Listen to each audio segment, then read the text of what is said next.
it's fun to make fun of other teams like Cowboys fans, that kind of thing. But you want everybody else to win. You know, everybody's going to have down years, and it's fun to make fun of them when they're down.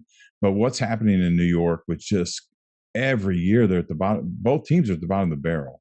And, you know, you've got a city with a major metropolitan area that probably easily has 12 to 15 million people in it. You want one of their teams to do reasonably well each year. I won't say any more about that, but it's not going to happen this year. The Jets are going to be as bad as the Giants. What do you think? You know, unfortunately I agree with you. You know, I've never really been a Zach Wilson guy. If you listened to us last year, you knew that I didn't have much faith in Zach Wilson to be the guy that everybody thought, you know, after one throw at the combine, this guy's going to be, you know, a all-star every year of his career and going to win Super Bowls. And, you know, I just think, you know, at best, Zach Wilson's going to be an average quarterback in this league. You know, if you look at his rookie season, 55.6%, dude, 55.6% completion percent. That is awful. 2,300. He didn't play the entire year, so these numbers are lower than what they would have been. But 2,300 yards, 9 touchdowns, 11 interceptions. You gotta understand, rookies struggling. Like Peyton Manning threw 28 interceptions, but you have 9 touchdowns, 11 interceptions, less than a 70 QBR. So when you talk about on the field, there's not a whole lot to be excited about Zach Wilson. But when you talk about off the field, this man Zach Wilson's a dog.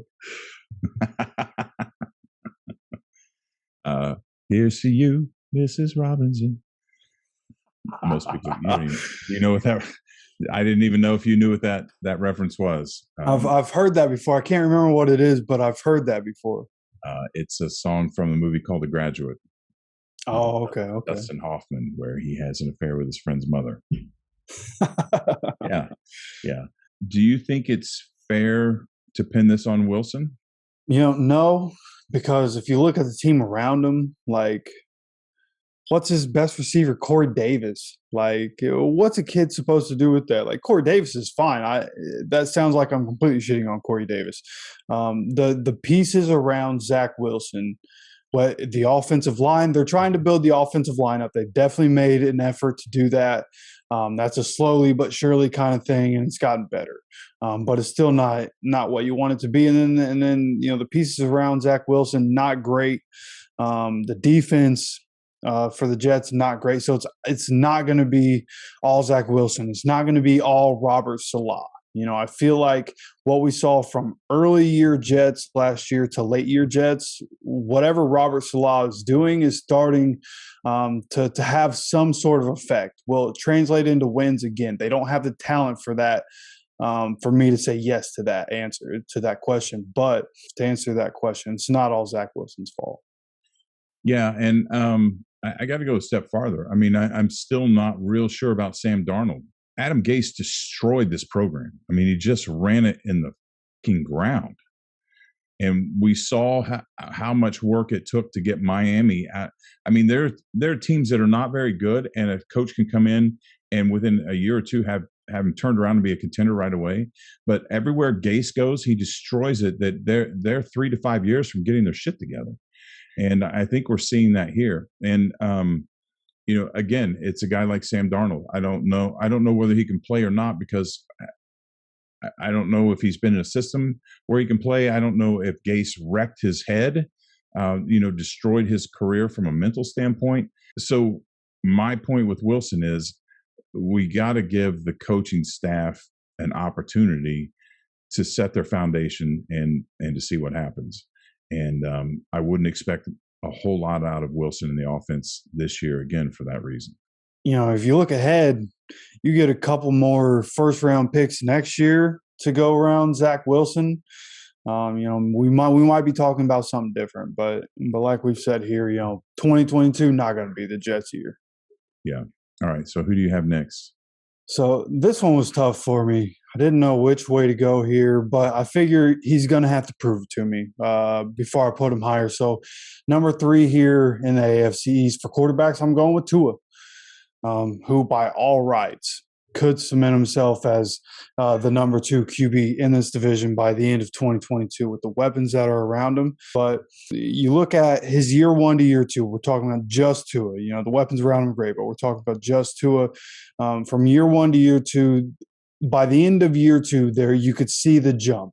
He was starting. You felt like he was starting to get comfortable in his spot as an NFL quarterback. And I just think putting the pieces around him is only going to help him, right? You know, he has a lot of pressure with all the expectations now. But in 2021, we're talking about a guy who had just under 68% completion, which is great. That's exactly where you want your quarterback.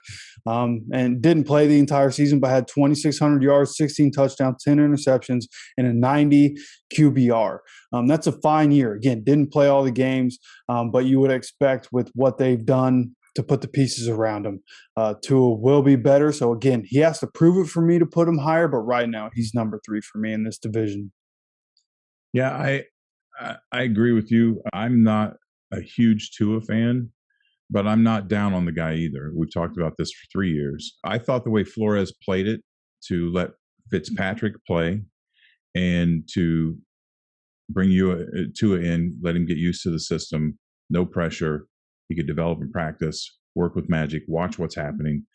I think the switch was premature when they pulled the plug on Fitzpatrick. And I think you switch your philosophy right in the middle of that. I don't know how, obviously Tua wants to play, but from a psychological standpoint, the guy's expecting not to play. And then you come in and suddenly, oh, you're going to play. And he may not have been ready, right? His mind's wrapped around, I got this whole season to kind of figure this whole thing out, get ready in the off season, come out next year, and it's going to be my team. And next thing you know, right in the middle of that, no, we're going now. It's time to go. Anybody who's ever been waiting for something and somebody comes in, no, you got to go now, knows that there's a panic and a terror that goes with that. I don't want to put too much into that because I don't know that that's what happened. But Tua has been a solid player, but I don't think he's lived up to his expectations. But I think there's obviously there was a lot of weird political stuff going on in Miami that I think had to have affected the locker room with that. So I like Mike McDaniel. I don't think he's completely proven himself. He's one of these coaches, and I've talked about this before, one of these young guys that they're jumping all over, that they're giving a shot before they've really proven themselves. But I don't know that that's a bad thing, because guys like Mike McCarthy have a long resume and a pedigree, and he's struggling right now. So, but I like listening to McDaniel speak. I think he's brilliant, and he may. So to go back, all this is coming to bring it right back around to how you started your segment on Tua. This is it, man. This is his shit or get off the pot moment. We're going to know at the end of this year whether Tua belongs in this league long term or whether they're going to have to find another solution.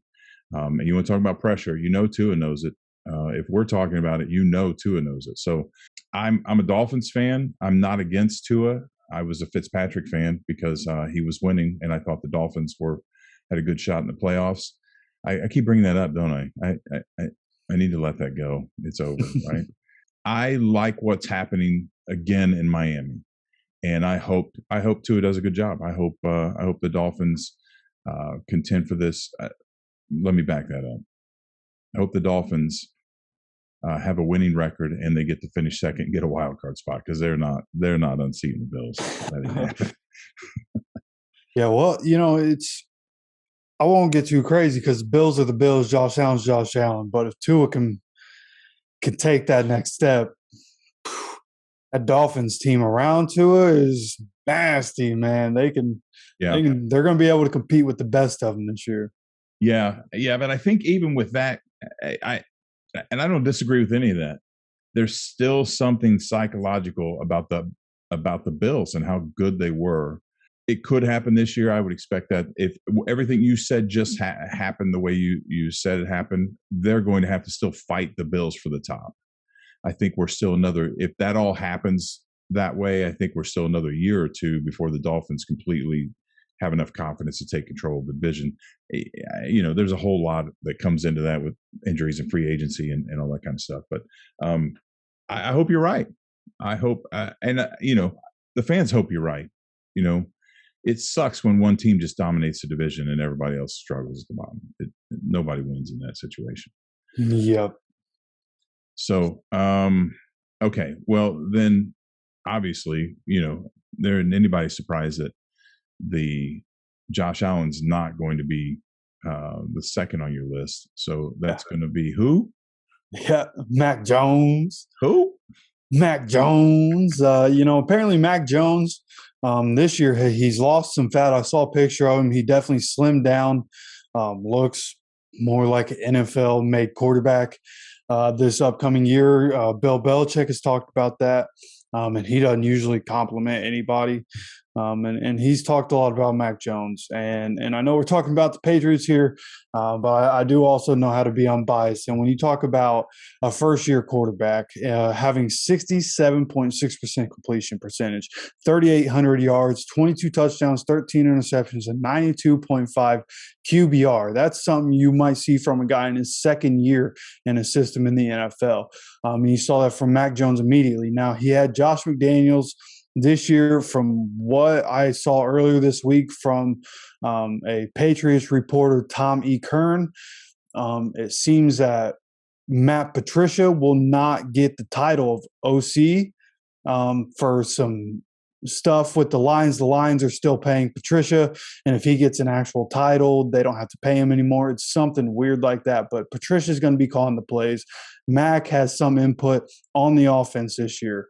And I think when you empower your quarterback like that, only good things can happen. They went out, got another weapon for him in Devontae Parker. So I think by all rights, we should see Mac Jones take it to another level. I don't think there's nothing special really about Mac Jones, but he's solid. Just like Tom Brady. Like, there's nothing special, but he's just solid all the time and does what you want him to all the time. The only knock on Mac Jones is that in his first season, he only has one comeback win or game-winning drive, and that was against the Texans, who are one of the worst teams in the league. So you want to see more from him when it matters most. But by all rights, Mac Jones proved enough in year one to be the second-best quarterback in this division. I agree with everything you said. And I think to recap the most important thing that you said, Mac Jones has ice water in his veins. He just came in as a rookie, did exactly what he was told to do. He can manage a game. And I think that one come from behind win is the foundation to build on as he gets more comfortable with what's going on. He understands what Belichick wants. Belichick's confidence goes up in him, and he doesn't have to worry about him anymore. I think then Belichick can go back to building a Belichick-style Patriots because he's got the quarterback's position solidified. I believe that we are looking at the foundational rebuild of the Patriots, and they're always going to be an issue. I don't think they're a contender this year, but I wouldn't be surprised if they're in the playoffs, and I wouldn't be surprised if next year, the year after, they're right back in the hunt for the AFC Championship. Yeah, you would assume with Bill Belichick, they're always going to be in those conversations. You can't ever bet against him, man. The guy isn't going to stick around and lose. You don't win like that for 20 some years, and then take more than 3 losing seasons. At that some point, you either fix it or you're like, I can't do this anymore. I'm done. And, yep. So we'll see. Now he is up in age, but Mac Jones, I think, is a long-term staple in this league. I do not see him going anywhere. Absolutely. And the number one quarterback in the division is easily Josh Allen. Easily, Josh, maybe the best quarterback in the league. Going into 2021, he was my pick to get the MVP. He's going to be my pick again going into 2022 to be the MVP. He's so good and just keeps getting better. Like, the numbers from year 45 weren't a jump. They went down, but once you go so high, not a whole lot of room to go but down. But I also think that speaks to the kind of quarterback that Josh Allen's becoming, where he's not run and gun all the time. He can check out to a run player. He can pull the ball down. And that's the other thing with Josh Allen, is that he can run. and he's one of the best runners in the league, not just running quarterbacks, but one of the best runners in the league. More shifty than people give him credit for. So Josh Allen, he is the Bills' offense.